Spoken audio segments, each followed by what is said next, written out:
Some women learn to flinch before the hand even rises.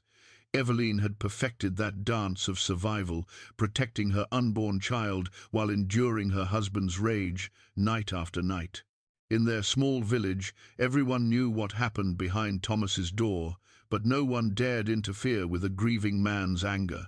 That changed the night a stranger arrived. Dorian looked like any other traveller seeking warmth from the bitter cold, but he carried darkness older than the village stones. When he saw Thomas strike his pregnant wife at the harvest feast, something stirred in him that had slept for centuries. What this ancient visitor did next would turn their quiet world upside down. But was his intervention a blessing, or would it bring something far worse than an angry husband? Before we jump back in, tell us where you're tuning in from, and if this story touches you, make sure you're subscribed, because tomorrow I've saved something extra special for you. The wooden cross lay heavy in Evelyne's palm, its edges worn smooth by countless desperate prayers.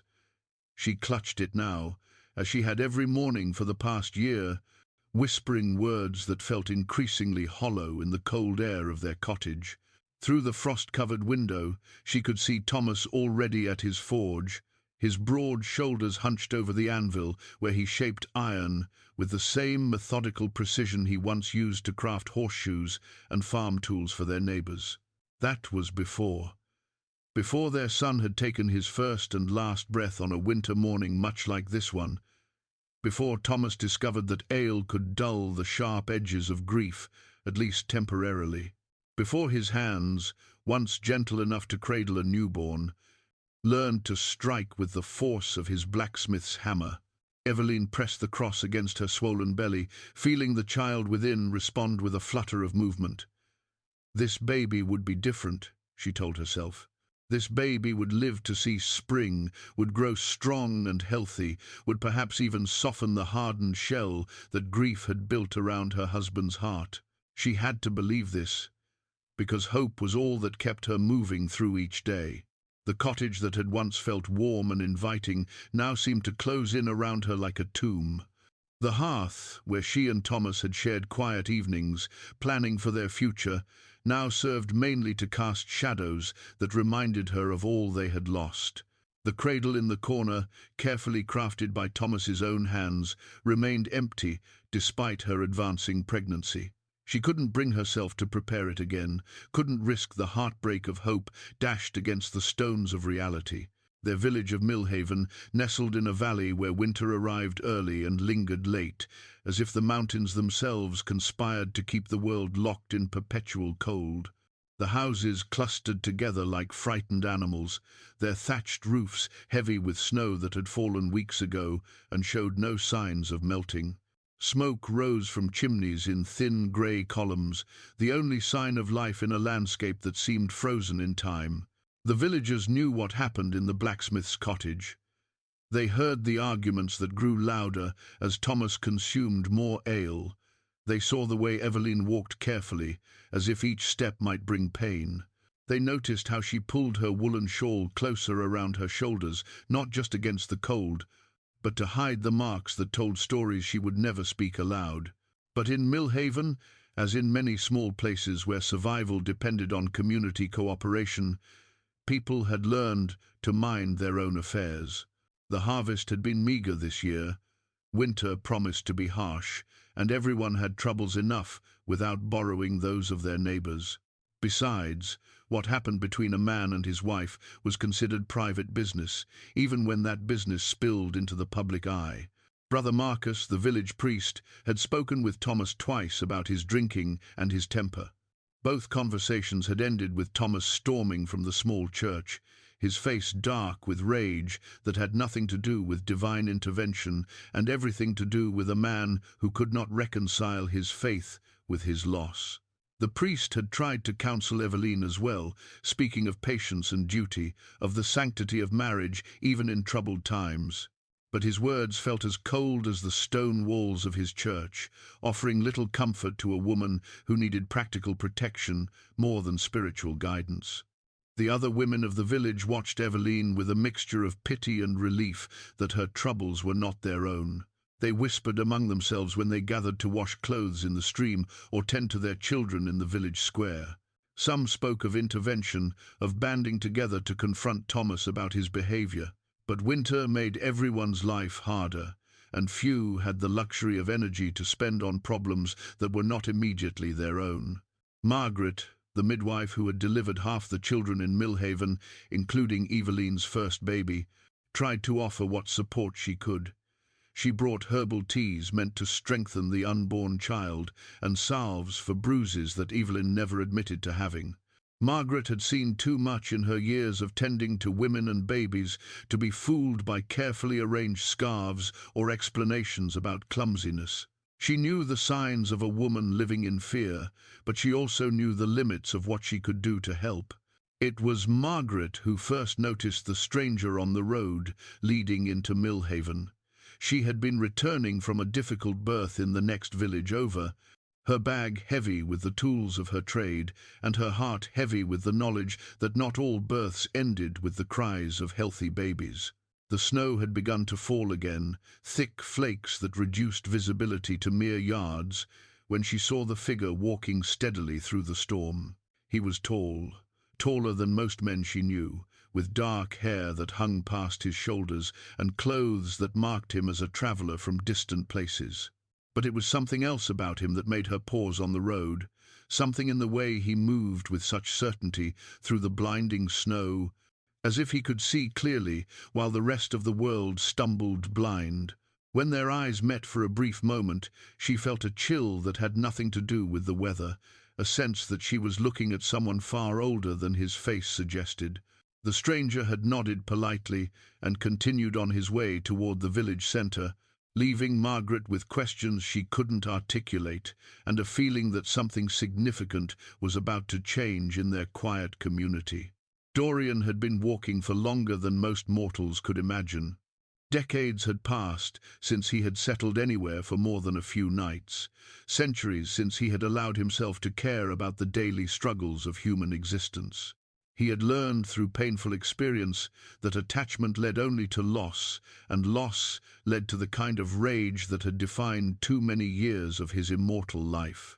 But something about this small village, caught in winter's grip and struggling against forces both natural and human, called to something deep within his ancient soul.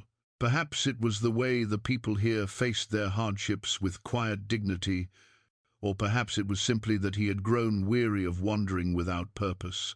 Whatever the reason, when he saw the lights of Millhaven flickering through the snow, he decided to stop. The inn was small but warm, run by a weathered man named Henrik, who asked few questions of travellers willing to pay for room and board. Dorian had long ago learned the art of blending in, of presenting himself as nothing more than a merchant or craftsman seeking temporary shelter. His gold was old but genuine, his manners those of someone educated but not ostentatious. Henrik welcomed him with the practical hospitality of someone who understood that travellers brought news and coin to communities that had little of either. It was there, sitting by the fire with a mug of ale he did not truly need, that Dorian first learned about the village's troubles. Henrik was not a gossip by nature, but like many innkeepers, he had developed the habit of filling silence with conversation. He spoke of the harsh winter, of crops that had failed and animals that had died, of families struggling to make it through to spring. Thomas, the blacksmith, has had the worst of it, Henrik mentioned, stirring the fire with an iron poker that had probably been crafted in the very forge he was discussing. Lost his boy last winter. He did. Baby barely lived long enough to take a breath. Changed him, that did. Changed both him and his wife, though she bears it better. Henrik paused, seeming to realize he might be saying too much about his neighbor's private affairs. But there was something about the stranger's quiet attention, the way he listened without judgment or curiosity for scandal, that encouraged continued confidence. She's with child again now, Henrik continued, his voice dropping to the tone used for discussing matters that were public knowledge but private pain. Everyone hopes it will help heal what's broken between them, But Thomas has found comfort in drink, and drink has found comfort in anger. It's a sad thing to watch good people destroyed by grief they can't set down. Dorian said nothing, but he filed this information away with the careful attention of someone who had learned to read the currents of human emotion and conflict. In his long existence, he had seen how loss could poison love, how grief could transform protectors into predators. He had also learned that sometimes intervention was necessary, though he was careful about when and how he chose to act. The harvest feast was a tradition in Millhaven that dated back generations, a celebration that marked the end of the growing season and the community's preparation for winter's trials. Even in years when the harvest was poor, the feast served as a reminder that they faced the cold months together, that survival was a communal effort requiring mutual support and shared resources. This year's feast was smaller than usual, reflecting both the meagre harvest and the general hardship that had settled over the village like the persistent snow. But Margaret, the midwife, had convinced the village council that maintaining their traditions was more important than ever in difficult times. Hope, she argued, was as essential as food for surviving winter's grip. Tables had been arranged in the common hall, a stone building that served as the village's meeting place for important occasions. Candles provided warm light against the early darkness that came with winter days, and the smell of roasted meat and fresh bread created an atmosphere of celebration despite the underlying anxiety about the months ahead. Evelyne sat beside Thomas at one of the tables, her hands folded over her growing belly, her eyes focused on the wooden cross that hung from a simple cord around her neck. She had debated whether to attend, knowing that Thomas's mood had been particularly dark in recent days and that ale would flow freely at the feast. But staying home felt like surrender, and she was not ready to give up on the possibility that community and celebration might remind her husband of the man he used to be. Thomas had already consumed several mugs of ale when Dorian entered the hall. The stranger moved quietly to a seat near the back, seeming to prefer observation to participation. But even from across the room, Evelyne found herself aware of his presence, of the way his dark eyes took in everything and everyone with an attention that felt both protective and dangerous. What followed would be seared into the memory of everyone present, the moment when a quiet evening of community celebration transformed into something that would change their village forever. The ceremonial knife gleamed in the candlelight, its blade reflecting the warm glow of the harvest feast as Elder Willem raised it to bless the meal. The knife had been used in Millhaven's celebrations for generations, its silver handle worn smooth by countless hands that had wielded it to cut the first loaf of bread and pour the first cup of wine in gratitude for the year's bounty. "May this harvest sustain us through winter's trials," Willem intoned, his weathered voice carrying across the common hall where nearly every villager had gathered. "May we find strength in community and hope in the promise of spring's return." The ritual should have been comforting, a reminder of traditions that had carried their ancestors through countless difficult seasons. But tonight, tension crackled beneath the surface of celebration, like ice beginning to crack under spring's first warm sun. Thomas had consumed far more ale than was wise, his face flushed red and his eyes holding the glassy look of a man drowning his sorrows in drink. Evelyne sat beside him, her hands protectively cradling her swollen belly, watching her husband with the careful attention of someone who had learned to read the signs of approaching storm. She could see the tightness around his eyes, the way his jaw clenched when other men laughed too loudly, or when children ran past their table with the carefree joy that he could no longer bear to witness. From across the room, Dorian observed the gathering with the patient stillness of a predator watching prey. But his attention was not focused on the potential for violence or the scent of mortality that filled the warm air. Instead, he found himself drawn to the pregnant woman whose quiet dignity stood in stark contrast to her husband's deteriorating mood. There was something about her bearing, the way she endured what was clearly a difficult situation with grace rather than bitterness, that stirred feelings he had thought long buried. The trouble began as it often does, with something small. A child, no more than 6 years old, stumbled while running between the tables and bumped against Thomas's chair, causing ale to slosh from his mug onto the wooden surface. The boy's mother quickly apologized, reaching to clean up the spill, but Thomas grabbed her wrist with unnecessary force. "Keep your brat away from me," he snarled, his words slurred but his anger crystal clear. "Some of us are trying to drink in peace." The woman pulled her son away, her face pale with embarrassment and fear. The incident might have ended there, a moment of rudeness that would be forgotten by morning, if Evelyne had not reached across to touch her husband's arm in a gentle attempt to calm him. "Thomas, please," she said quietly, her voice barely audible above the conversations continuing at other tables. "It was an accident. The boy meant no harm." The blow came so quickly that many in the hall missed it entirely. Thomas's hand, still holding his mug, struck Evelyne across the face with enough force to knock her from her chair. She fell heavily, crying out as she instinctively tried to protect her unborn child from the impact. The hall fell silent except for the crackle of the fire and Evelyne's sharp intake of breath. Blood trickled from her split lip, dark against her pale skin, and her hand trembled as she touched the growing bruise on her cheek. But what struck those watching was not the physical damage. Many had seen worse injuries from farm accidents or winter mishaps. It was the complete lack of surprise on Evelyne's face, the way she looked up at her husband with resignation rather than shock, that told the true story of their marriage. "Clumsy woman," Thomas muttered, not bothering to help his pregnant wife from the floor. "Should watch where you're going." The lie was transparent, cruel in its audacity. Everyone had seen what happened, yet the familiar dance of denial began immediately. Eyes turned away, conversations resumed in hushed tones, and the pretense of normalcy struggled to reassert itself over the harsh reality of domestic violence witnessed by an entire community. Henrik moved to help Evelyne to her feet, his innkeeper's instincts for maintaining peace warring with his human decency. Margaret, the midwife, started forward from her table, her face dark with anger and concern for both mother and unborn child.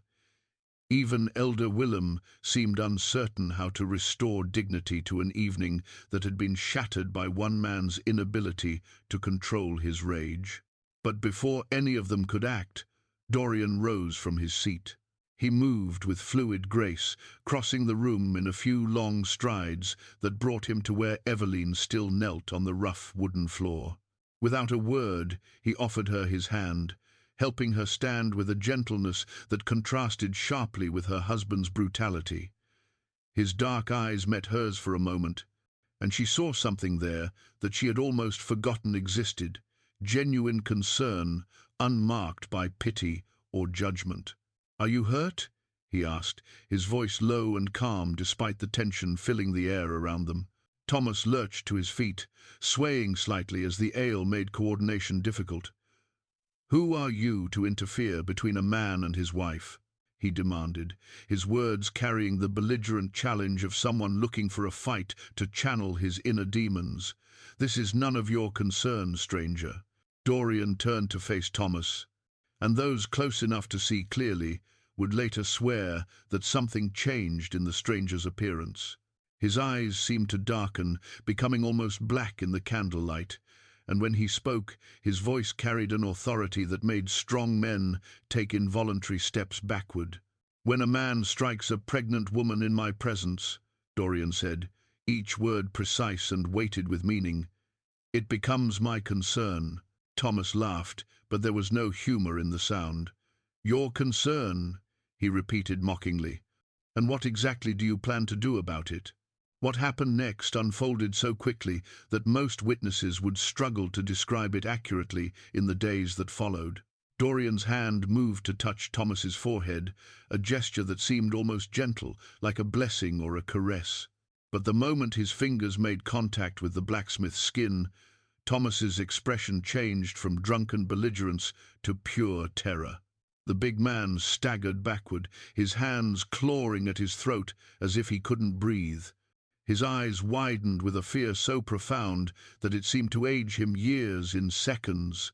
He opened his mouth to speak, perhaps to beg or to curse, but no sound emerged except a strangled whisper that might have been an apology or a prayer. Thomas collapsed to his knees, then onto his side, his body convulsing once before lying completely still.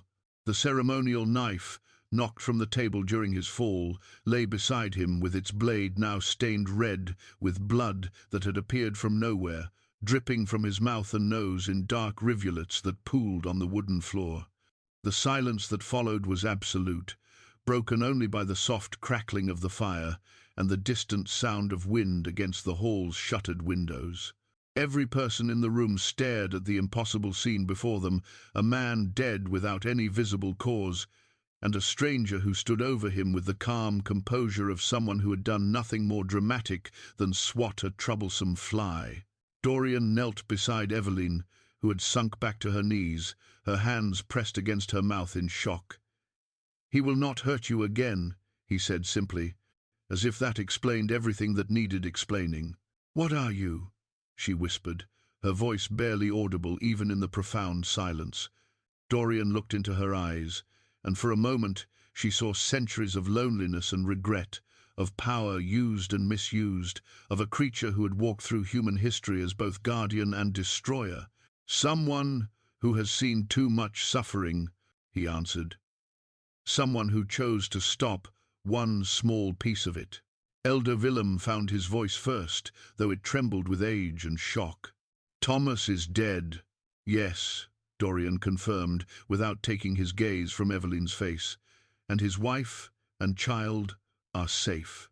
The implications of this statement, the suggestion that justice had been served rather than murder committed, hung in the air like incense from the village church. Some in the hall began to weep. Whether for Thomas or from relief that his reign of terror had ended, it was impossible to say. Others made the sign of the cross, uncertain whether they had witnessed divine intervention or something far more ancient and dangerous. Margaret, the midwife, was the first to approach, her practical nature overcoming her shock. She knelt beside Evelyne, checking for injuries to both mother and unborn child, her experienced hands gentle but thorough. "The baby?" she asked. Evelyne closed her eyes, concentrating on the movement within her womb. After a moment that felt like an eternity, she felt the familiar flutter of life. "The baby lives," she said, and for the first time in months, her voice carried hope instead of fear. Dorian stood slowly, his attention turning to the gathered villagers who watched him with expressions ranging from gratitude to terror. "I will leave if my presence disturbs you," he offered, though his tone suggested he had no intention of abandoning Evelyne in her moment of need. "Stay," Evelyne said, the word escaping her lips before she had consciously decided to speak it. She looked up at the stranger who had just transformed her world, and despite everything she had just witnessed, despite the impossibility of what had occurred, she felt safer than she had in months. "Please stay." The herbal healing pouch rested gently in Dorian's pale hands, its worn leather soft from years of use by healers who had long since turned to dust. Inside, carefully wrapped in small cloth bundles, were herbs that most village healers would recognize: chamomile for calm, willow bark for pain, comfrey for bruises. But there were others, gathered from places where moonlight fell differently and time moved like honey, that no mortal healer had ever seen. Dawn had broken grey and cold over Millhaven, but the light seemed reluctant to chase away the shadows that had settled over the village since the previous night's events. Word of Thomas's death had spread through the community like water through cracked earth, seeping into every household and leaving behind questions that no one quite dared to voice aloud. Dorian knelt beside Evelyne in the cottage that had been her prison for so many months, his movements gentle as he prepared a compress for her bruised face. She watched him with eyes that held wonder rather than fear, though she couldn't quite understand why this stranger's presence felt like sanctuary rather than danger. "How do you know about healing?" she asked, wincing slightly as the cool herbs touched her swollen cheek. The poultice smelled of forests and rainfall, of places far from this small village, trapped in perpetual winter. "I have had many years to learn," Dorian replied, his voice carrying the weight of centuries he did not name. "Time teaches many things to those who pay attention." His touch was impossibly gentle for hands that had just ended a man's life. As he tended to her injuries, Evelyne found herself studying his face, noting details that seemed to shift depending on the light. His skin was pale as winter moonlight, unmarked by the weathering that came from years of farm work or the small scars that most men acquired through living. His eyes held depths that reminded her of old wells, dark and fathomless. "What you did last night," she began, then stopped, unsure how to frame the question. How did one ask a stranger about impossible things, about death that came with a touch and justice that arrived like answered prayer? "Frightens you?" he asked, pausing in his ministrations to meet her gaze. Evelyne considered this, her hand moving instinctively to her belly, where new life stirred with healthy vigor. "It should," she admitted, "but I cannot fear someone who protected my child when no one else would." Outside, she could hear the murmur of voices as villagers gathered in small groups, their conversations hushed but urgent. Henrik the innkeeper had arrived early with fresh bread and honey, his manner uncertain as he tried to navigate the strange new reality that had settled over their community. Margaret the midwife bustled about the cottage, checking on Evelyne's condition with the practical efficiency that had served her through decades of tending to women in all stages of life and crisis. "The bleeding has stopped completely," Margaret announced, referring to the spotting that had worried them all since the violence of the previous evening. "Your body is protecting the child well. The herbs this gentleman brought are helping, though I confess I don't recognize all of them." She cast a curious look at Dorian, who continued his careful tending without acknowledging the unspoken question in her voice. Margaret was a woman who had delivered enough babies to know when something was unusual, and everything about this quiet stranger fell into that category. Elder Willem arrived as the morning sun climbed higher, his weathered face grave with the weight of decisions that no village elder should have to make. Behind him came several other members of the village council, men and women who had spent sleepless hours debating what to do about the events that had shattered their quiet community. "We must speak," Willem said, his attention focused on Dorian with an intensity that suggested official business rather than social call. Dorian rose slowly from where he knelt beside Evelyne's chair, his movement fluid and controlled. "I am at your service." The formal politeness of the exchange did nothing to mask the tension that filled the cottage like smoke from a poorly tended fire. Evelyne felt her heart quicken with anxiety that had nothing to do with her own injuries and everything to do with the possibility that these people might drive away the only protection she had ever known. "Thomas is dead," Willem stated, as if this were news rather than established fact. "Yes," Dorian agreed simply. "By your hand, by my choice." The distinction was subtle but important, and Evelyne found herself holding her breath as she waited to see how the village council would respond to such careful honesty. These were practical people, accustomed to dealing with problems through discussion and consensus, not supernatural intervention and summary justice.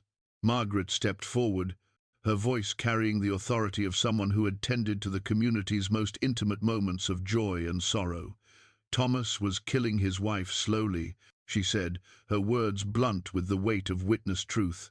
"The beating last night would have harmed the baby, perhaps killed them both. I've seen it before." "That doesn't give a stranger the right to play judge and executioner," objected Aldrich the miller, a man whose prosperity depended on maintaining good relationships with everyone in the village. "What happens when word spreads that we harbor someone who kills our people?" "Someone who kills men, who beat pregnant women," corrected Sarah the baker, whose own marriage had ended tragically when her husband died defending their home from raiders years before. "I see a difference. The debate continued, voices rising and falling like wind through wheat fields, but Evelyne found her attention drawn to Dorian's face. He listened to their arguments with the patience of someone who had heard similar discussions many times before, in many different places. There was sadness in his expression, but no surprise, as if he had always known this moment would come. "You could leave," she said quietly, speaking only to him despite the ongoing conversation around them. "They can't stop you." "No," he agreed. "I could leave." "But you won't, not unless you ask me to." The simple statement carried weight that made Evelyne's breath catch in her throat. When was the last time someone had given her a choice about anything? When had anyone cared more about her wishes than their own convenience or fear? "I need you to stay," she whispered, the admission feeling like the first honest thing she had said in months. Elder Willem's voice cut through their quiet exchange. "The question is not what any of us wants, but what is best for the village. We have children to protect, families to consider. This stranger—" "Has a name," Dorian interrupted, his voice calm, but carrying an undertone that made everyone in the cottage pause. "I am called Dorian, and I have no intention of bringing harm to your community. Indeed, I would defend it." "Against what?" asked Aldrich suspiciously. "What kind of enemies does a man like you attract?" The question hung in the air like a blade waiting to fall. Evelyne could see Dorian weighing his response. Considering how much truth these people could handle, and how much would send them fleeing into the winter cold, rather than share their village with something they didn't understand. "The kind that prey on the innocent," he said finally. "The kind that see weakness and exploitation as opportunity. I have walked long enough in this world to recognize evil when I see it, and to act when action is needed." Henrik stepped forward, his practical nature asserting itself over his uncertainty. The man protected a pregnant woman and rid us of someone who was becoming a danger to the whole community. Thomas was getting worse, we all knew it. Maybe we should be grateful instead of suspicious. "Grateful to someone we know nothing about?" Aldrich pressed. "Someone who kills with a touch and speaks in riddles?" "Someone who showed more courage than any of us," Margaret said firmly. "How long were we going to stand by and watch Evelyne suffer? How long were we going to pretend that Thomas's grief gave him the right to destroy the woman carrying his child?" The accusations stung because they carried truth that was difficult to deny. Evelyne watched the faces around her, seeing the shame that came with acknowledging their collective failure to protect one of their own. They had all known what was happening, had all found reasons to look away, to hope someone else would intervene. Now someone had, and they didn't know whether to be grateful or terrified. The ancient leather journal lay open on the rough wooden table, its pages yellowed with age and filled with careful script in languages that had been forgotten before Millhaven's first stone was laid. Dorian's finger traced along lines of text that chronicled observations spanning centuries, the rise and fall of kingdoms, the changing nature of human hopes and fears, the endless cycle of love and loss that defined mortal existence. Evelyne sat across from him, her healing face turned toward the firelight as she studied the strange markings that seemed to shift and dance in the flickering flames. 3 days had passed since Thomas's death, and the village had settled into an uneasy acceptance of their new reality. The immediate crisis had passed, replaced by a cautious curiosity about the stranger who had chosen to remain among them. "What language is this?" she asked, pointing to a passage written in flowing script that looked almost like artwork rather than writing. "One that was spoken when the world was younger," Dorian replied, carefully turning the page to reveal different handwriting, different centuries of experience distilled into careful observations. "I have found it useful to record what I learn about human nature. Memory, even memory like mine, can fade or change with time." He paused at a page that showed a sketch of a woman holding a child, her face rendered with the kind of detail that could only come from direct observation. Below it, notes written in what might have been Latin described a village plague, and the courage of a mother who had stayed to tend the sick when others fled.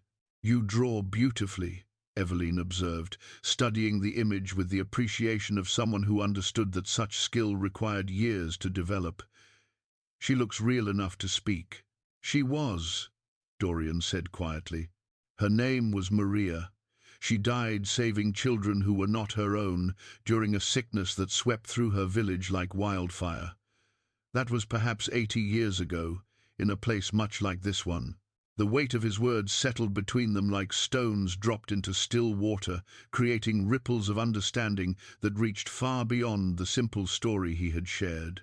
Evelyne found herself studying his face with new awareness, noting details that had seemed merely unusual before, but now carried different significance. 80 years, she repeated slowly. "You would have been a child then." "No," Dorian said, meeting her gaze with eyes that held depths of experience no young man should possess. "I was already old when Maria lived and died. I am older still now." The admission hung in the air between them, neither quite a confession nor a lie, but something that invited questions while providing few answers. Evelyne felt her heart quicken, not with fear, but with a strange excitement that came from standing at the edge of mysteries she had never imagined might exist. "What are you?" she asked. The same question she had whispered in the hall 3 nights before, but spoken now with curiosity rather than shock. Dorian closed the journal carefully, his movements deliberate as he considered how much truth she was prepared to hear. Outside, snow continued to fall in the lazy, persistent way that suggested winter had no intention of loosening its grip on the valley. The cottage felt like a small island of warmth in a world made of ice and silence. "I am someone who has lived long enough to see the same mistakes made countless times," he said finally. "Someone who has learned that power without purpose is meaningless, and that purpose without compassion is dangerous." "That's not really an answer." "No," he agreed with something that might have been a smile. "It's not." But before Evelyne could press for more details, Margaret arrived with her daily check on both mother and unborn child.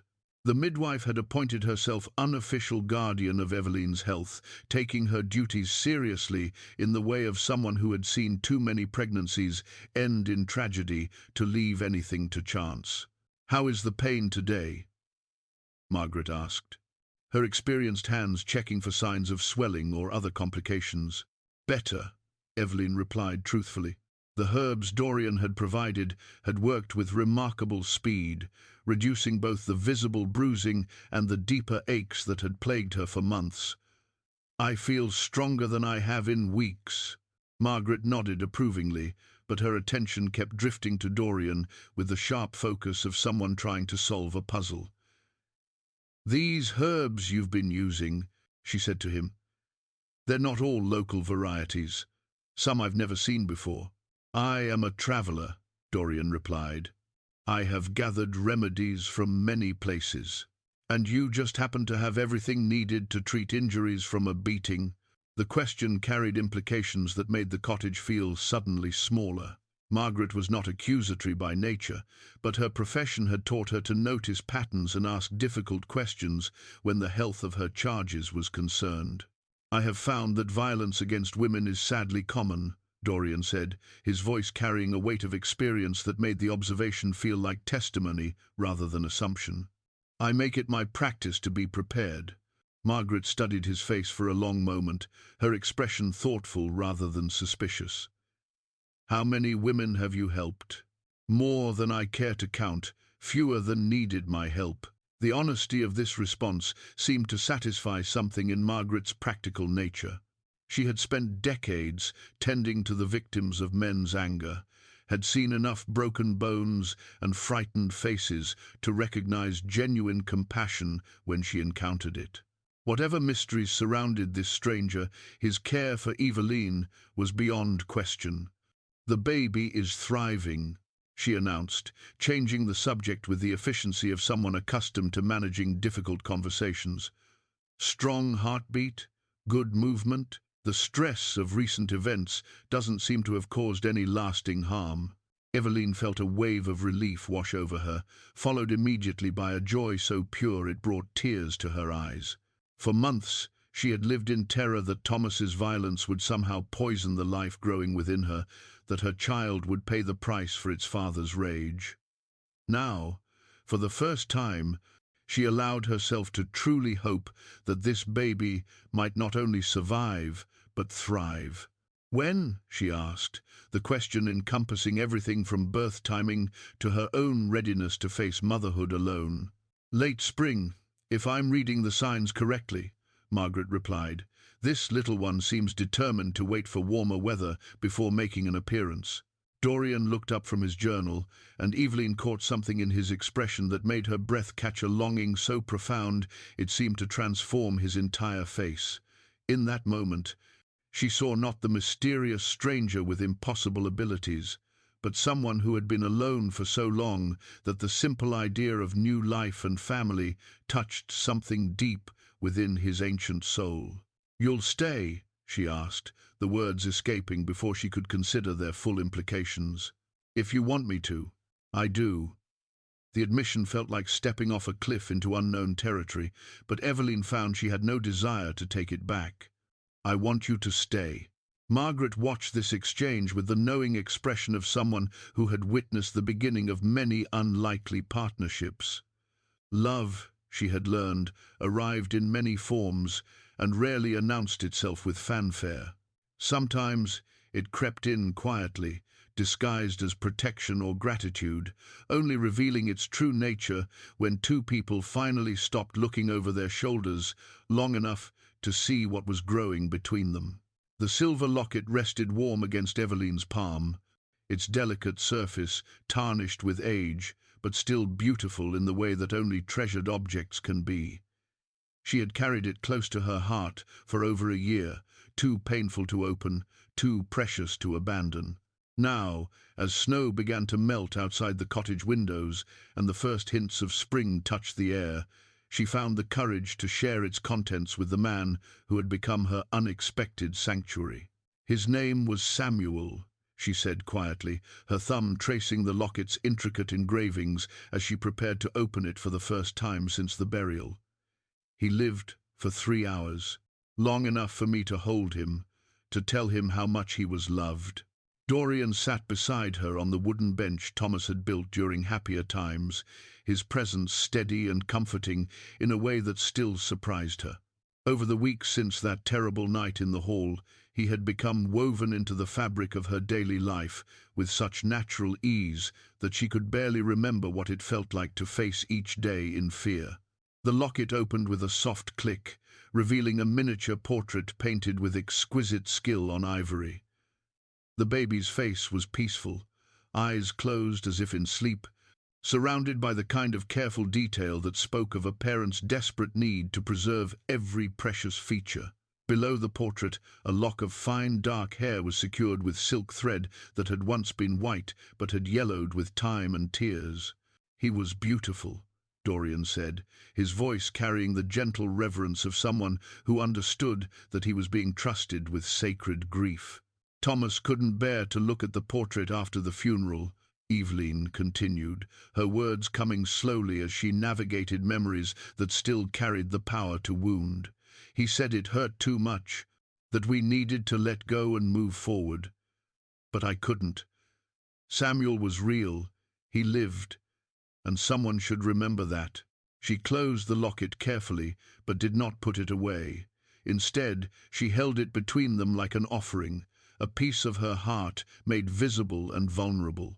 "The guilt nearly destroyed us both," she admitted. "Thomas blamed himself for not being able to save him. I blamed myself for not carrying him properly, for not being strong enough. We turned our grief into weapons and used them against each other until there was nothing left of what we used to be."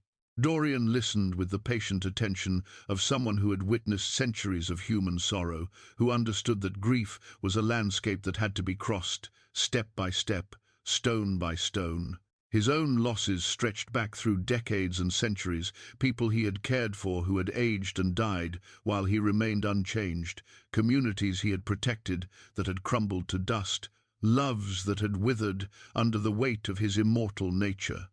"I have lost many people I cared for," he said, his voice carrying echoes of sorrows too numerous to catalogue. "Time teaches you that grief shared is grief lessened, but it also teaches you that some losses never fully heal. They become part of who you are." "How do you bear it?" Evelyne asked, turning to face him with eyes that held both curiosity and desperate hope. "How do you continue caring for people when you know you'll lose them?" Dorian was quiet for a long moment, his gaze focused on the fire crackling in the hearth. When he spoke, his words came slowly, as if he was discovering the truth even as he voiced it.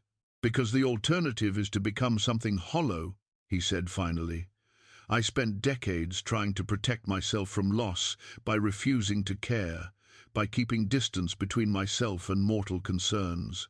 But that path leads only to emptiness. Better to love and grieve than to never love at all." Outside, the sound of children playing reached them through the warming air. Spring was asserting itself despite winter's reluctance to retreat, and the village was beginning to emerge from the hibernation that had defined the dark months. Evelyne placed her hand over her growing belly, feeling the strong kicks of a child who seemed determined to join the world during the season of new beginnings. "I'm frightened," she confessed, the admission carrying weight that went beyond simple fear of childbirth. "What if something happens to this baby too? What if I'm not meant to be a mother?" Dorian reached out slowly, giving her time to pull away if she wished, and covered her hand with his own. His skin was cool but somehow comforting, like marble that had been warmed by sunlight. "You are already a mother," he said with quiet certainty. "You protected this child when its father threatened harm. You chose hope over despair, life over surrender. Those are the acts of someone meant to nurture life." The simple declaration brought tears to Evelyne's eyes, not from sadness, but from a relief so profound it felt like physical healing. For months she had carried the fear that Thomas's violence had somehow marked her as unworthy, that his inability to love their unborn child reflected some failing in herself. "The village women think I'm cursed," she said, voicing fears she had never spoken aloud. "Margaret tries to reassure me, but I see how some of them look at me, as if losing one child means I'll lose them all." "Superstition," Dorian said firmly. "Fear looking for someone to blame. You are not cursed, Evelyne. If anything, you are blessed with strength that most people never discover they possess." Margaret arrived as the afternoon sun began to slant through the cottage windows, bringing with her the herbs and supplies needed for her daily examination. Her routine visits had become anchor points in Evelyne's days, markers of progress and reassurance that both she and her baby continued to thrive. "How are you feeling today?" Margaret asked, noting the open locket and the tears that had dried on Evelyne's cheeks. Her expression softened with understanding. She had been present at Samuel's birth and death, had held Evelyne through the worst of her grief. "Stronger," Evelyne replied, and realized as she spoke that it was true. The act of sharing her deepest sorrow with Dorian had somehow lightened the burden rather than increasing it. More hopeful. Margaret nodded approvingly as she conducted her examination, her experienced hands confirming what they all already knew. This pregnancy was progressing beautifully, unmarked by the stress and violence that had characterized Evelyne's life just weeks before. "This baby is going to be a fighter," Margaret announced with satisfaction. "Strong heartbeat, good position, plenty of movement. I'd say we're looking at birth in perhaps 6 weeks, maybe 7. So soon." Evelyne felt a flutter of panic mixed with anticipation. Time has a way of moving quickly once spring arrives, Margaret replied with the wisdom of someone who had helped bring dozens of babies into the world. "But you're ready. More ready than you know." As Margaret gathered her supplies to leave, she paused beside Dorian with the directness that characterized all her interactions. "She trusts you," she said simply. "Don't give me reason to regret that I do too." The blessed iron shackles gleamed with an unholy light in the dying afternoon sun, their metal surfaces inscribed with symbols that seemed to writhe and shift when viewed directly. Brother Matthias held them reverently, his weathered hands steady despite the weight of both iron and purpose. Behind him, 3 other hunters moved with the disciplined silence of men who had tracked supernatural prey across kingdoms and through decades of relentless pursuit. "The village is just ahead," whispered Marcus the Younger, his eyes scanning the tree line for signs of ambush or supernatural influence. "Smoke from cook fires. Children playing, it appears normal." "Appearances deceive," Brother Matthias replied, his voice carrying the authority of someone who had seen too many communities corrupted by otherworldly influence. "The creature we seek is ancient and cunning. It will not announce its presence with obvious signs." The hunters had been tracking Dorian for months, following whispered reports of impossible deaths and unexplained disappearances across the countryside. Their order had been founded centuries ago with the sole purpose of eliminating supernatural threats to innocent communities, and they approached their holy mission with the fervor of true believers. Inside the cottage that had become his sanctuary, Dorian felt the hunter's approach like ice forming in his veins. His supernatural senses, honed by countless years of both hunting and being hunted, recognized the familiar mixture of blessed metal and righteous hatred that marked the church's most dedicated killers. "Someone is coming," he said quietly, rising from where he had been reading to Evelyne from one of the village's few books. His movements held the fluid tension of a predator preparing for battle, though his voice remained calm for her sake. Evelyne looked up from her sewing, noting the sudden stillness that had overtaken him. In the weeks since Thomas's death, she had learned to read the subtle signs that indicated when Dorian's supernatural nature asserted itself, the way his eyes seemed to darken, how his breathing changed to something barely perceptible, the careful control that suggested vast power held in check. "What kind of someone?" she asked, setting down her needle and thread with hands that remained steady despite the anxiety building in her chest. "The kind that sees my existence as an affront to their god," Dorian replied, moving to the window where he could observe the village square without being seen. "Vampire hunters. They have been tracking me." The words hit Evelyne like physical blows, each syllable carrying implications that threatened to shatter the peaceful world they had built together. She had known intellectually that Dorian was not human, but the reality of what that meant had been softened by his gentle nature and protective care. Now, faced with the concrete threat of those who would destroy him, the true danger of their relationship became clear. "How many?" she asked, her voice steadier than she felt. "4. Well-armed and experienced." Dorian's tone carried the weight of someone who had faced such opponents before. "They will not be easily discouraged."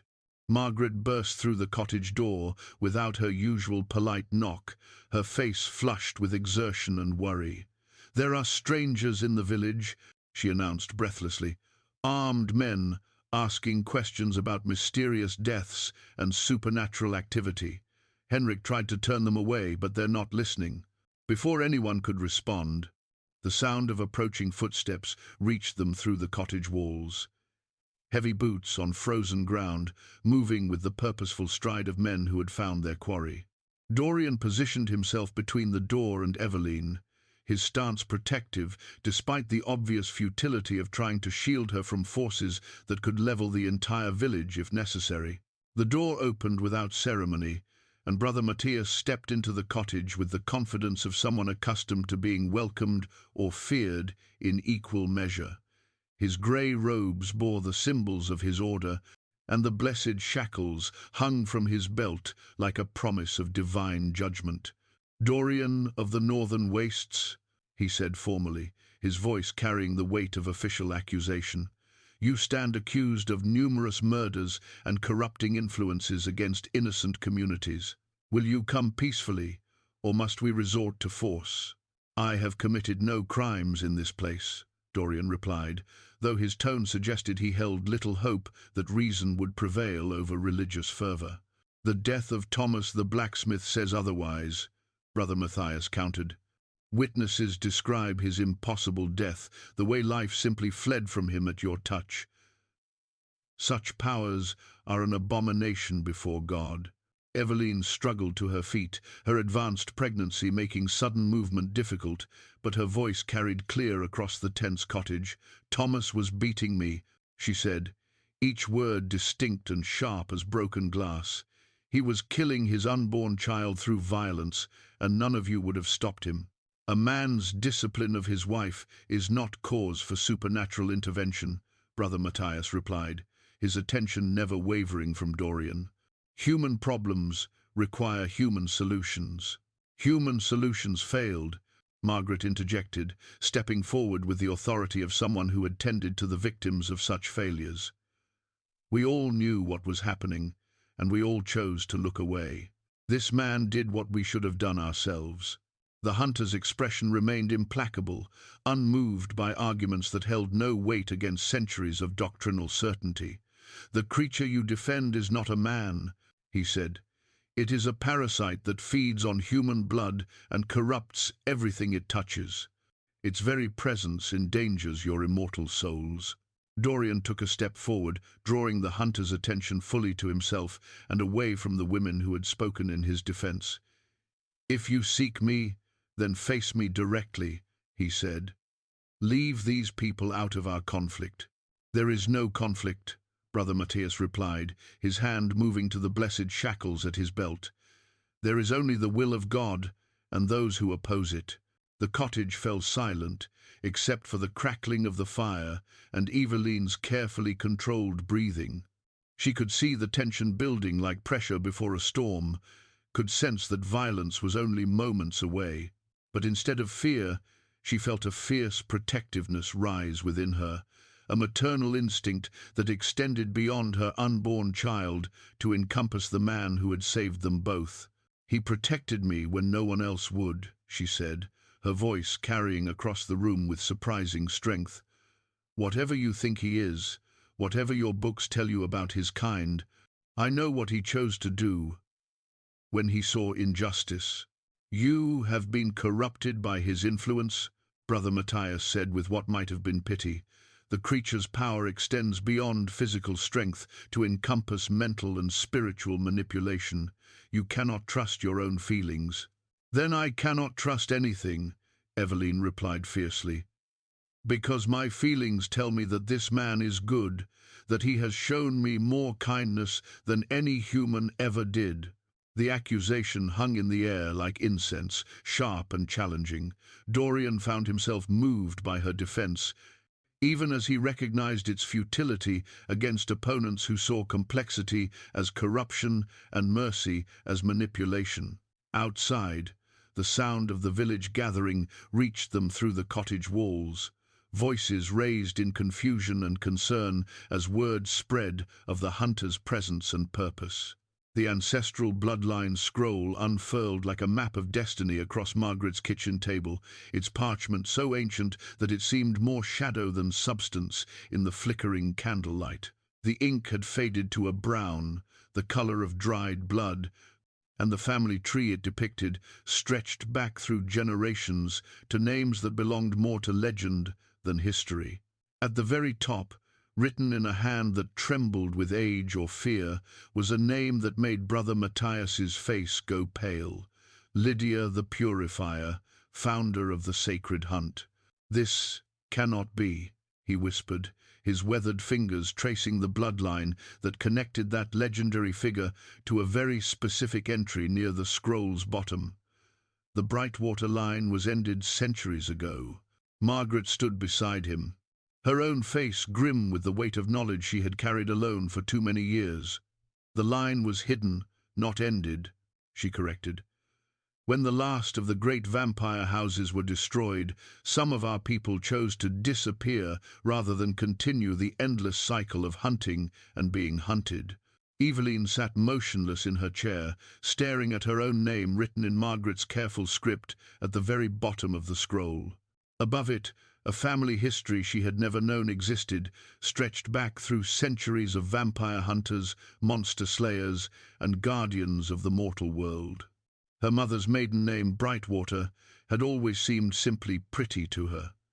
She had never imagined it carried the weight of a legacy written in supernatural blood. "You knew," she said to Margaret, her voice barely above a whisper. "All these years, you knew what I was."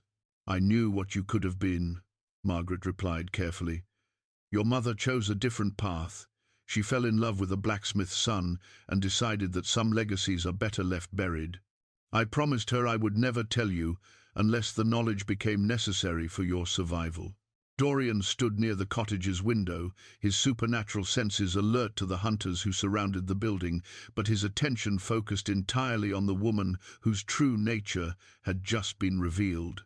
The irony was so profound, it felt like divine punishment. After centuries of loneliness, he had finally found love with someone whose bloodline had been dedicated to destroying his kind. "The Brightwater line," Brother Matthias said, his voice carrying a reverence that bordered on worship. Lydia herself blessed their descendants with the ability to sense supernatural corruption, to resist vampire influence, to bear children who could walk between worlds without being claimed by either. "Which explains why she could defend him so fiercely," added Marcus the Younger, gesturing toward Dorian. "Her bloodline makes her naturally resistant to vampire manipulation. Her feelings are genuine, not compelled." The revelation hit Evelyne like a physical blow. For weeks, she had wondered why Dorian's supernatural nature didn't frighten her, why she felt safe in his presence when logic suggested she should be terrified. She had attributed it to desperation, to gratitude, to the simple fact that he had saved her from a situation where death seemed preferable to continued existence. Now she understood that her acceptance came from something deeper, a bloodline that had evolved specifically to interact with creatures like him. "The child she carries," Brother Matthias continued, his eyes fixed on Evelyne's swollen belly with an intensity that made her instinctively protective. "If the father is truly vampire and the mother is Brightwater blood, the child could bridge both worlds," Margaret finished. "Neither fully human nor supernatural, but something entirely new, something prophesied in the oldest texts but never before achieved." Dorian felt something cold settle in his chest, a realization that recontextualized everything he thought he understood about their relationship. "You're saying I was drawn here by fate," he said, his voice carrying bitter understanding, "that our meeting was not chance, but destiny." "Does it matter?" Evelyne asked, rising from her chair with the careful movements of someone whose world had just shifted beneath her feet. "Does knowing why change what we feel?" The question hung in the air like smoke, challenging everyone present to examine the difference between predetermined fate and conscious choice. Brother Matthias clutched his blessed shackles, his certainty shaken by revelations that transformed a simple hunt into something far more complex. "The texts speak of a child who will end the ancient war between our kinds," he said slowly, as if the words were being dragged from him against his will. "A bridge between mortal and immortal, capable of bringing peace to conflicts that have raged since the world was young, or capable of destroying both sides," added Marcus the Younger darkly. "Power without precedent is power without control. How do we know this prophesied child will choose peace over conquest?" Margaret moved to stand beside Evelyne, her protective instincts overriding her shock at the supernatural politics unfolding in her kitchen. "Because I know this woman," she said firmly. "I delivered her first child, held her through the grief of losing him, watched her endure months of abuse without losing her capacity for kindness. Whatever power her child inherits, it will be shaped by a mother who understands both love and loss." Dorian approached Evelyne slowly, giving her time to reject his presence if the revelation of their intertwined destinies had changed her feelings. But when he reached for her hand, she grasped his with a strength that surprised them both. "I don't care about prophecies," she said, her voice carrying the fierce determination of a woman who had fought for every moment of happiness in her life. "I don't care about ancient bloodlines or supernatural wars. I care about you, and I care about this child, and I care about building something good from the ashes of what was broken." The simple declaration carried more power than any prophecy, more authority than any ancient text. Brother Matthias found himself facing a situation his order had never prepared him for: a vampire and a descendant of vampire hunters choosing love over centuries of inherited hatred. "The order will never accept this," he said, but his voice lacked its earlier certainty. "Then perhaps the order needs to change," Dorian replied, "or perhaps it needs to end."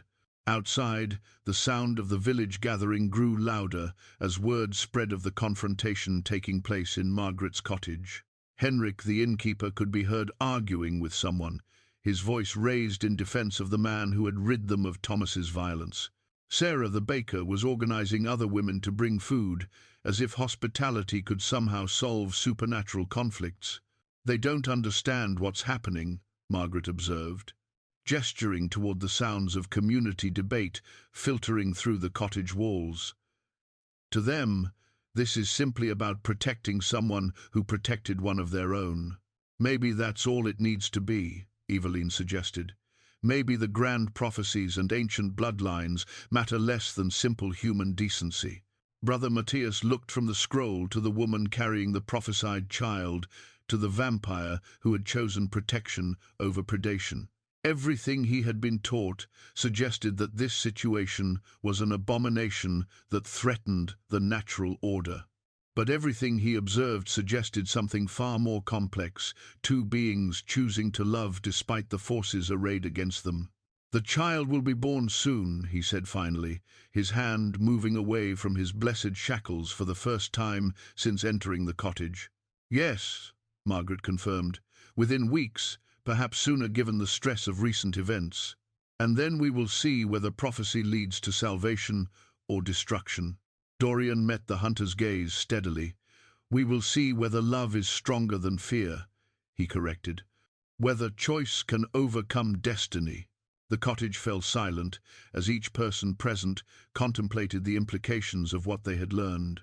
Ancient bloodlines, supernatural prophecies, and political conflicts that stretched back centuries had suddenly become intensely personal.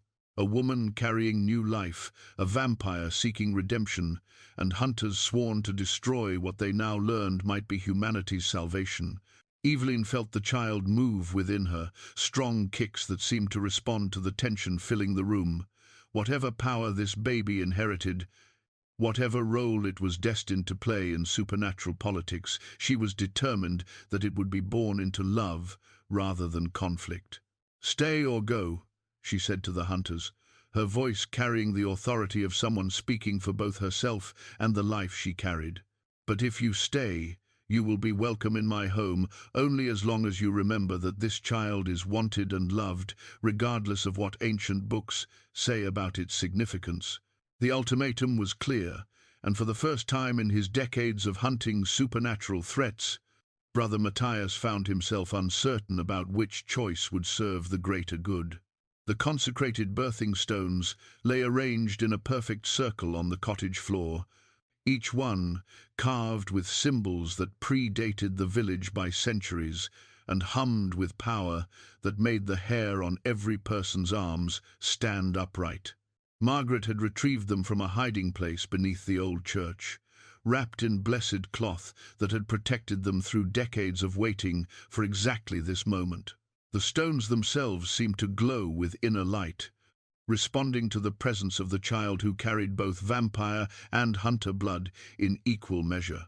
"I've never seen them react like this," Margaret whispered, her voice filled with awe as she watched the ancient artifacts pulse with rhythm that matched Evelyne's labored breathing. "The stories always said they would awaken for a birth of great significance, but I thought those were just tales told by midwives to make their work seem more important." Evelyne gripped Dorian's hand with strength that surprised them both, her body responding to the supernatural energy filling the cottage.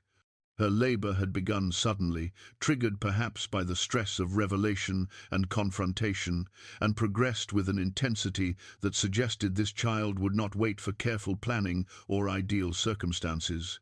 "How much longer?" she gasped between contractions, her eyes fixed on Margaret's face with the desperate focus of someone seeking hope in the midst of pain.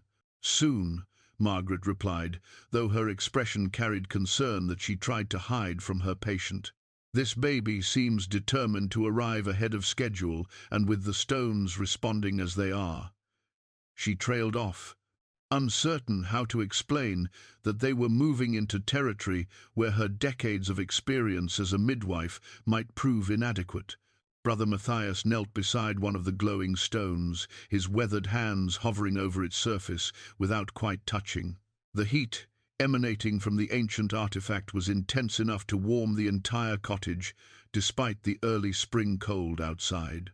Around him, his fellow hunters maintained positions that could quickly become defensive if the situation turned dangerous, but their earlier hostility had been replaced by something approaching reverence. "The prophecies spoke of signs and portents," he murmured, his voice carrying the tone of a man witnessing the fulfillment of ancient promises. Birth stones that would shine like captured starlight, a child born during the season of renewal, parents whose love transcended the hatred of their bloodlines. "Prophecies can be interpreted many ways," Marcus the Younger cautioned, though his own voice held uncertainty. "We may be witnessing the beginning of an age of peace, or we may be present at the birth of something that will destroy both our kinds." Dorian positioned himself where he could see both the cottage door and the windows, his supernatural senses alert to every sound and movement in the village beyond. The confrontation with the hunters had drawn attention, and he could hear the murmur of voices as villagers gathered in small groups to discuss the strange events unfolding in their midst. Some spoke with concern for Evelyne's safety, others with fear of the supernatural forces that had invaded their quiet community. "The entire village knows something significant is happening," he reported, his attention divided between external threats and the woman whose courage continued to amaze him.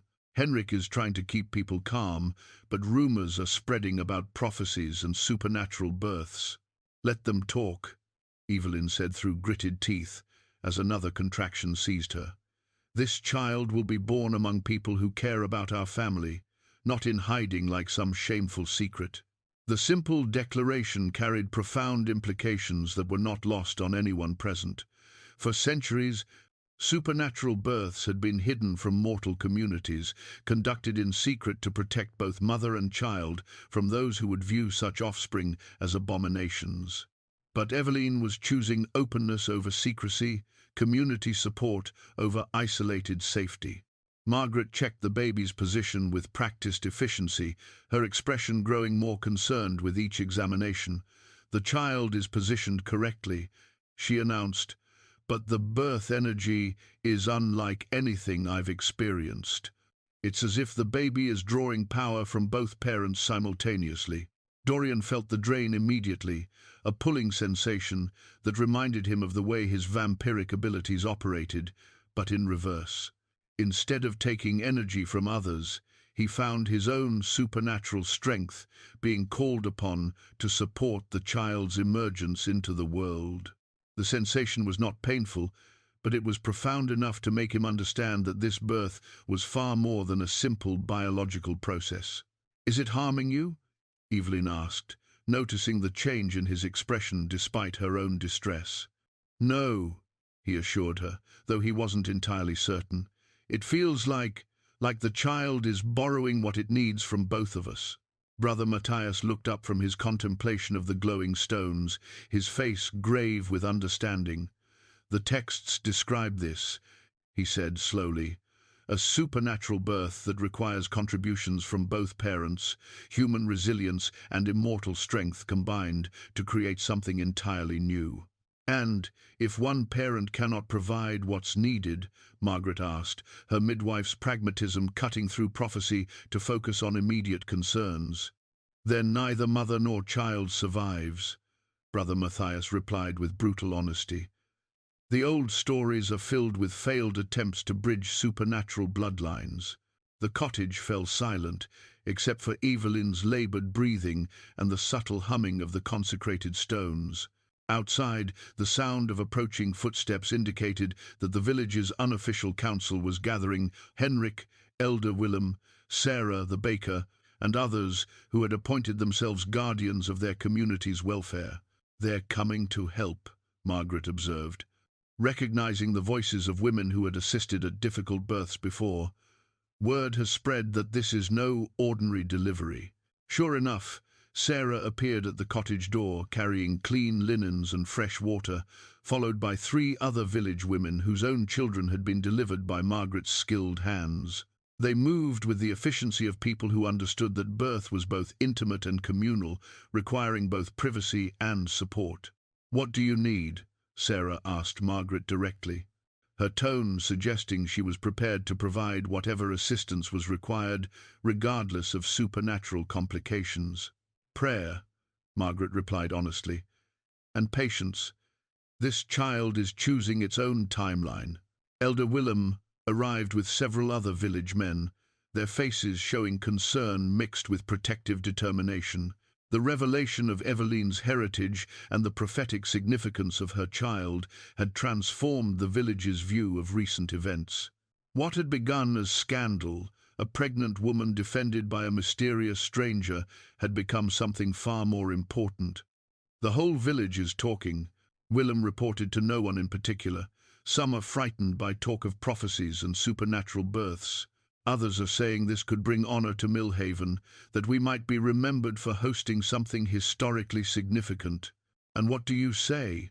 Dorian asked, curious about how the village leader was processing events that challenged every assumption about normal community life.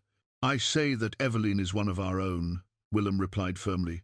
"Whatever this child represents, it will be born to a woman who has suffered enough and deserves our protection and support." The simple declaration of loyalty brought tears to Evelyne's eyes, though whether from emotion or pain was impossible to determine.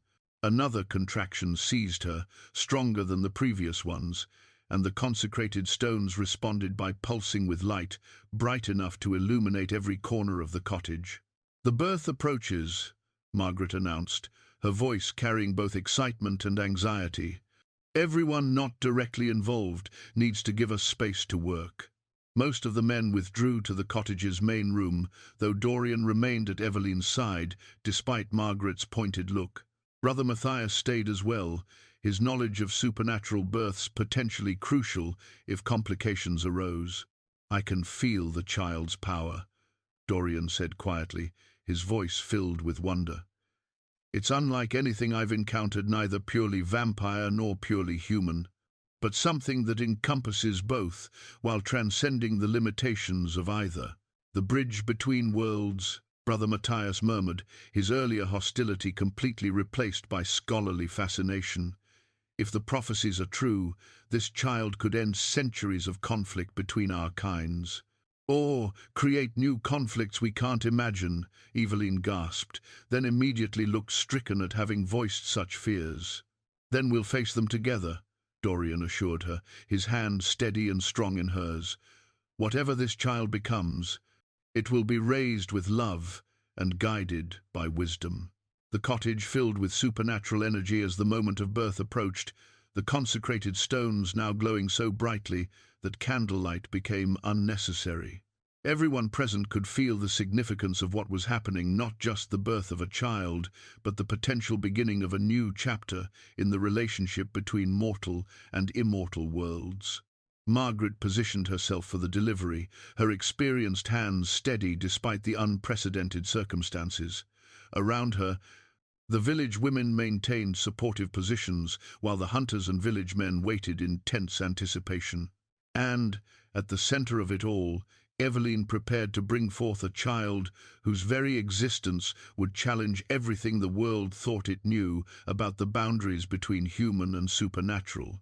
The moonlight crystal suspended above Evelyne's laboring form caught and amplified every ray of lunar energy that filtered through the cottage's windows, transforming the modest room into a sanctuary of otherworldly light. Margaret had hung the rare gem from the ceiling beam with trembling hands, following instructions whispered by Brother Matthias as he consulted texts that had not been opened in decades.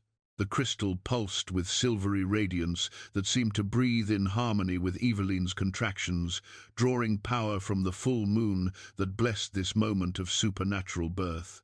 "The crystal is working," Margaret breathed, her voice filled with awe as she watched the gem's light seem to penetrate Evelyne's skin, illuminating the child within, like a lantern glowing through parchment. "I can actually see the baby responding to the lunar energy." Evelyne gripped Dorian's hand with desperate strength as another contraction seized her, this one accompanied by a surge of power that made every person in the cottage take an involuntary step backward. The sensation was like being present during a lightning strike, all crackling energy and charged air that made breathing feel electric. "Something's wrong," she gasped, her eyes wide with fear that went beyond normal birthing concerns. "The baby, it feels like it's fighting to get out, like something is holding it back." Dorian's supernatural senses immediately focused on the child, reaching out with abilities he rarely used to assess what was happening within Evelyne's womb. What he found there made him understand why the ancient texts spoke of failed supernatural births. The child was indeed fighting, not to be born, but to reconcile two fundamentally opposing natures within a single body. "The bloodlines are in conflict," he said urgently, his voice carrying the weight of terrible understanding. "Vampire and hunter essences are trying to dominate each other instead of merging. If they can't find balance, the child dies," Brother Matthias finished grimly, his knowledge of such births coming from texts that catalogued more failures than successes, "and likely takes the mother with it." Margaret's practical nature asserted itself over supernatural concerns. "What do we do?" she demanded, her hands maintaining their steady work despite the crisis unfolding around her. "There must be something, some way, to help them find harmony." The moonlight crystal pulsed more rapidly, its light taking on an urgency that seemed to respond to the child's distress. Around the cottage, the consecrated birthing stones hummed with increasing intensity, their ancient power straining to provide whatever assistance was possible. "The choice must be the child's," Brother Matthias said, his voice heavy with the weight of prophecy and possibility. "According to the texts, no external force can resolve the conflict between inherited natures. The child must choose which aspect will dominate, or whether they can coexist." "How can an unborn baby make such choices?" Sarah the baker asked from where she stood with the other village women, her voice carrying the practical concern of someone who had raised children and understood their limitations. "Because this isn't just any baby," Evelyne said through gritted teeth, her maternal instincts allowing her to sense things that others could only speculate about. "I can feel its awareness, its struggle to understand what it is. It's more conscious than any child should be before birth." Dorian closed his eyes and reached deeper into his supernatural abilities, extending his consciousness toward the child in a way that felt both natural and terrifying. For centuries, he had used his vampiric powers to take blood, life, energy. Now he found himself trying to give, to offer his own strength and understanding, to help an unborn child navigate an impossible choice. The moment their consciousness touched, Dorian felt the full weight of the child's dilemma.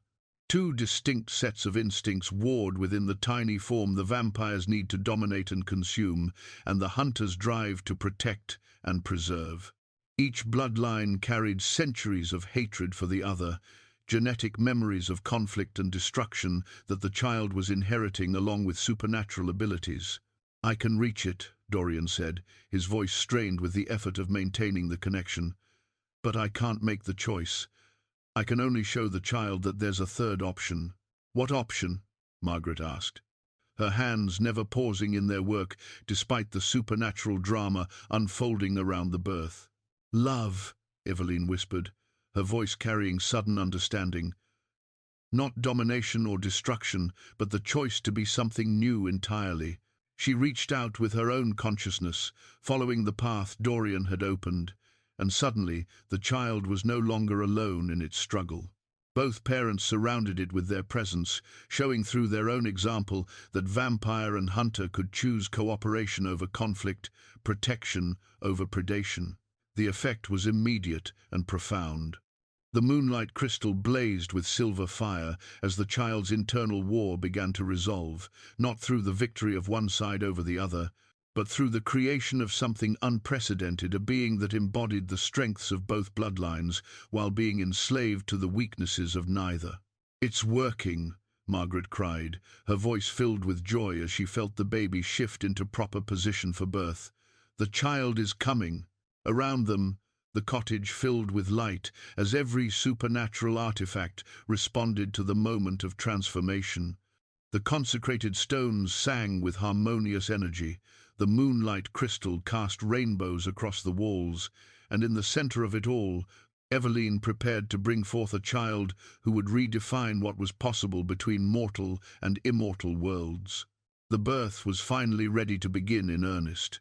The child's first cry pierced the air like silver bells, clear and strong and utterly unique, carrying notes that resonated in both human and supernatural frequency ranges. But it was the birthmark that made everyone in the cottage draw breath in wonder and recognition. There, on the newborn's left shoulder, was a symbol that should have been impossible. The ancient vampire sigil, intertwined with the hunter's blessing mark, forming a pattern that pulsed with soft light in rhythm with the baby's heartbeat. "By all the saints," Brother Matthias whispered, his weathered hands trembling as he reached toward the child before stopping himself. The prophecy spoke truly. This child carries both bloodlines in perfect balance. Margaret cradled the baby with practiced ease, her experienced eye cataloguing details that marked this birth as extraordinary. The child's skin held the pale luminescence of vampire heritage, but warmed with human blood flow. Its eyes, when they opened, were the deep violet of twilight, neither the darkness of immortal night nor the clarity of mortal day, but something that existed between worlds. "She's beautiful," Evelyne breathed, exhaustion and joy mingling in her voice as Margaret placed the baby in her arms. "Perfect and beautiful and ours." Dorian knelt beside the bed, his ancient features soft, with an emotion he had thought lost to him centuries ago. When the child grasped his finger with tiny hands that already showed supernatural strength, he felt something fundamental shift within his immortal soul, a purpose beyond survival, a reason for existence that transcended his own needs and desires. "She knows us," he said wonderingly, watching as the baby's violet eyes tracked between his face and Evelyne's with awareness that seemed far beyond normal newborn capabilities. "She recognizes our voices, our presence." The birthmark continued to pulse with gentle light, and as it did, the supernatural artifacts around the cottage began to quiet their own magical emanations.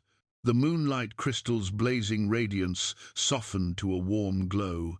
The consecrated stones hummed with contentment rather than urgent power, and an overall sense of completion settled over the room like a blessing. Brother Matthias approached slowly, his expression transformed from one of duty and suspicion to something approaching reverence. "May I?" he asked, gesturing toward the child. Evelyne hesitated for only a moment before nodding, recognizing that this moment required acknowledgement from those who had spent their lives believing such a birth was impossible. The hunter leader extended one finger toward the baby, and when the child grasped it without fear or rejection, tears began to flow down his weathered cheeks. "She accepts me," he said in amazement. "A creature born of vampire blood accepts the touch of her kind's greatest enemy." "Because she sees no enemies," Evelyne replied with sudden understanding. "To her, you're simply another person who cares about her welfare. The hatred between our bloodlines means nothing to someone who embodies both."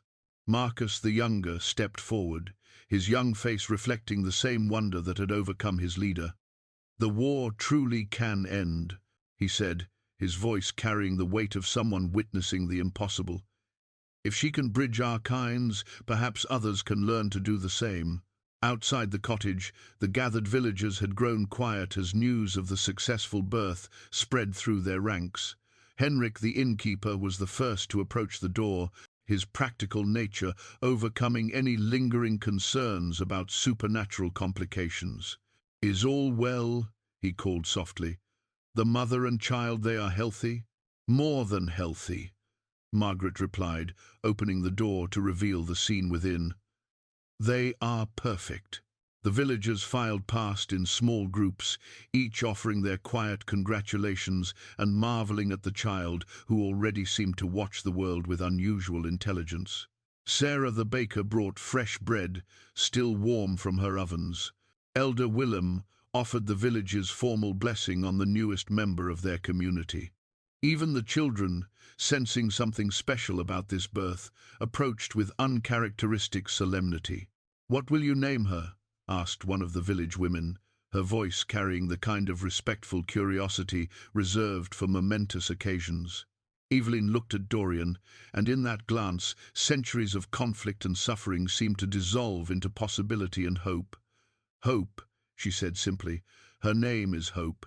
The simple declaration carried weight that resonated through supernatural and mortal realms alike.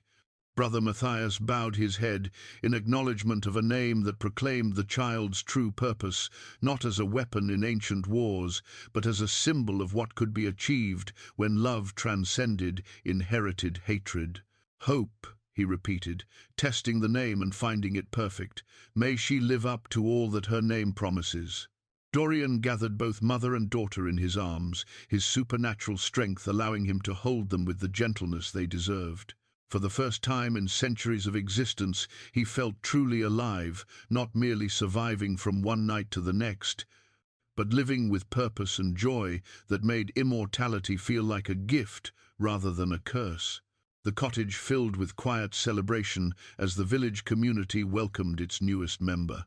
Outside, spring continued its advance against winter's retreat, and somewhere in the distance, church bells began to ring in acknowledgement that something miraculous had occurred in their small corner of the world.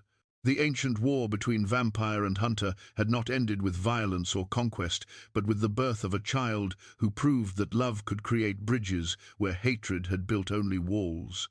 The family garden seeds lay nestled in Evelyne's palm like promises of the future, each one carrying the potential for life that would unfold season after season in the years to come. Spring had fully claimed the valley at last, transforming Millhaven from a village trapped in winter's grip to a community bursting with new growth and possibility. The garden plot behind their cottage, formerly Thomas's forge, now converted into living space for their growing family, awaited the careful planting of herbs and vegetables that would sustain them through another cycle of seasons. "The soil is perfect," Dorian observed, kneeling beside the freshly turned earth, with hope cradled against his chest. At 6 weeks old, she had already begun to show signs of her unique heritage eyes that tracked movement with supernatural awareness, a grip that was stronger than any normal baby's, and an uncanny ability to calm even the most agitated adults with her presence. Evelyne smiled as she watched her husband, for they had been married by Brother Matthias himself, just days after Hope's birth, demonstrate remarkable gentleness for someone who possessed the strength to crush stone. The vampire who had once walked alone through centuries of exile now moved through his days with the careful attention of a devoted father, marveling at each tiny change in his daughter's development. "She likes being outside," Evelyne noted, settling beside them in the warm afternoon sun that no longer seemed to affect Dorian's supernatural nature. Hope's birth had changed more than just their family dynamics. It had somehow softened the harsh edges of his vampiric traits, allowing him to walk in daylight without pain and to find sustenance in normal food rather than relying solely on blood. The transformation had fascinated Brother Matthias, who now spent his time documenting the changes in detailed letters to his order rather than hunting supernatural threats. The official response from church authorities had been cautious acceptance. Hope's existence proved that redemption was possible, even for creatures they had long considered irredeemable. The Order has agreed to establish a new mission here. Brother Matthias had announced just that morning, his weathered face bright with purpose he had never expected to find. Not to hunt, but to study and protect. If hope represents a new path forward, we want to ensure that path remains open for others. Margaret approached through the garden gate, her midwife's bag replaced today by a basket of fresh bread and early spring vegetables from her own plot. At 73, she showed no signs of slowing down, declaring that having a supernatural baby to tend had given her renewed purpose in her golden years. "How is our little miracle today?" she asked, reaching out to stroke Hope's dark hair with the gentle familiarity of an honorary grandmother. "Growing stronger every day," Evelyne replied, accepting the offered food with gratitude that had become routine between them. Yesterday she lifted her head completely on her own, and this morning I swear she was trying to speak. "Supernatural children develop quickly," Margaret noted, with the practical acceptance that characterized her approach to the miraculous. "But she's developing with love and stability, which matters more than any inherited abilities." Henrik approached from the village centre, his innkeeper's instincts for community news, bringing regular updates about how Millhaven was adapting to its unique status. Word of Hope's birth had spread beyond their small valley, drawing visitors from distant places, scholars seeking to document the unprecedented birth, other supernatural beings curious about the child who bridged worlds, and ordinary families hoping that her existence might herald a more peaceful age. 3 more travellers arrived this morning, he reported cheerfully. A scholar from the cathedral city, a woman who claims to have Fey heritage, and a young man whose family history apparently includes contact with werewolves. All seeking to see the child who ended the ancient war. "They're welcome," Dorian said, though his protective instincts remained strong where his family was concerned. "As long as they remember she's a baby first, a symbol second." Elder Willem joined their informal gathering, moving with the slow dignity of age, but carrying himself with renewed pride in his community. Millhaven had transformed from an isolated village struggling against winter's hardships to a destination that drew attention from across the known world. The influx of visitors brought prosperity, knowledge, and a sense of importance that none of them had ever imagined.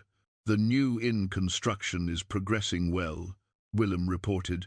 "Henrik's original building can no longer accommodate all our guests, and Sarah's bakery has expanded twice in the past month. Whatever else Hope's birth has brought us, it's certainly improved our economic prospects." Evelyne laughed, adjusting her daughter's position so the baby could see the faces around her more clearly. Hope responded with what might have been a smile, though at 6 weeks it was difficult to distinguish intentional expression from simple reflex. Still, everyone present chose to interpret it as acknowledgement of the conversation swirling around her. "She knows," Evelyne said with the certainty of a mother who had learned to read her child's subtle cues.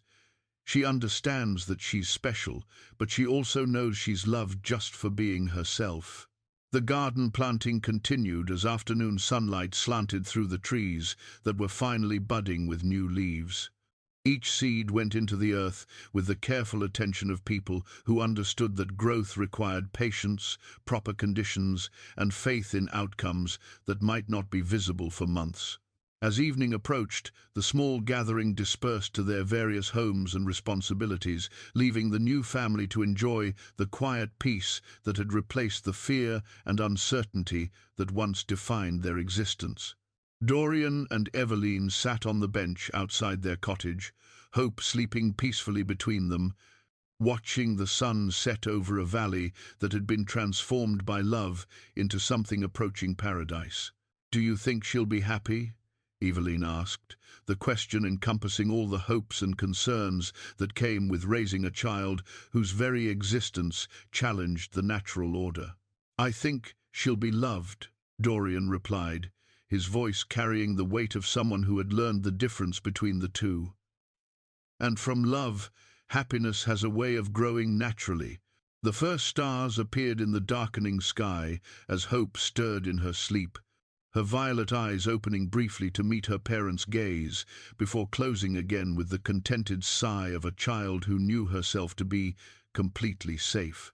Tomorrow would bring new challenges, new visitors, and new discoveries about what it meant to raise a bridge between worlds. But tonight, they were simply a family, complete and content in their small corner of a world that had learned to choose hope over hatred.